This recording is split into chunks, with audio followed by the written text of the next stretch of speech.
Notre constat, c'est qu'être manager, c'est un défi humain qui engage en profondeur. On se sent fort à l'intérieur ou pas. La plupart des formations au management se concentrent sur l'extérieur. Comment communiquer, comment motiver, comment. Mais devient-on manager en maîtrisant seulement des comment? Prenons un parallèle. Sommes-nous un bon parent parce que nous savons comment donner un bain, comment préparer un repas, comment choisir une école? On sent bien que quelque chose de plus profond habite nos gestes et nos paroles. Qu'il y a d'abord un être, une personnalité qui rejaillit dans le faire. Et ça change tout. C'est cette densité, cette épaisseur humaine, essentielle pour un manager qu'on souhaite renforcer.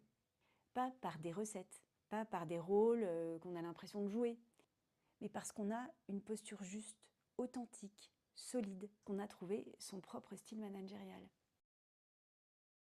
Non, c'est à la portée de chacun. Cultiver cette vie intérieure, sa personnalité, c'est en fait simplement oser se poser des questions et vouloir y répondre.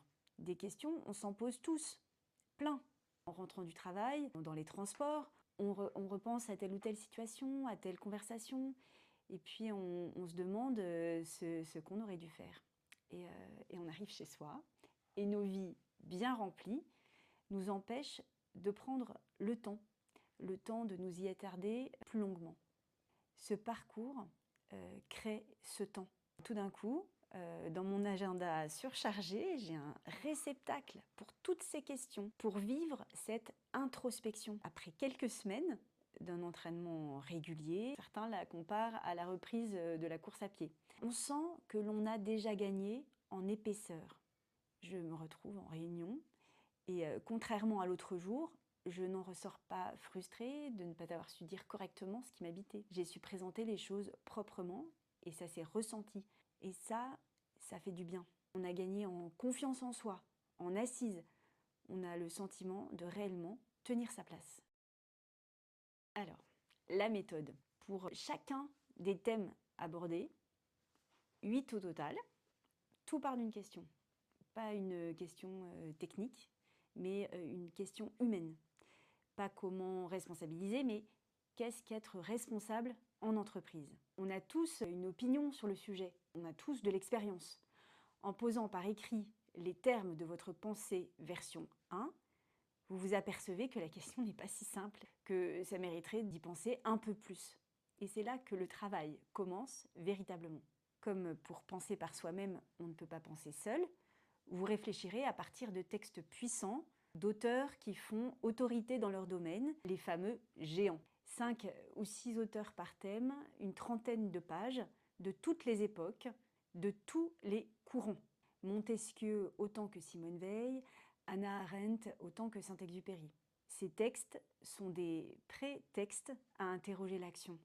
On lit Aristote sur l'injustice, et on se dit, c'est exactement ce que j'ai vécu hier avec un de mes collaborateurs qui demandait une revalorisation salariale. Le propre des géants, c'est qu'on est toujours d'accord avec eux. Jusqu'à ce que l'on se rende compte qu'ils ne sont pas d'accord entre eux. Et c'est là que ça devient intéressant. On n'a pas d'autre choix que de penser par nous-mêmes. On se forge notre pensée version 2. Puis vient le salon.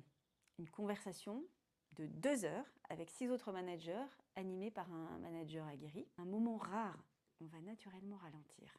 Car lorsqu'on pense, on cherche ses mots, on va faire silence, on va être encouragé à aller au bout de ce que l'on a à dire.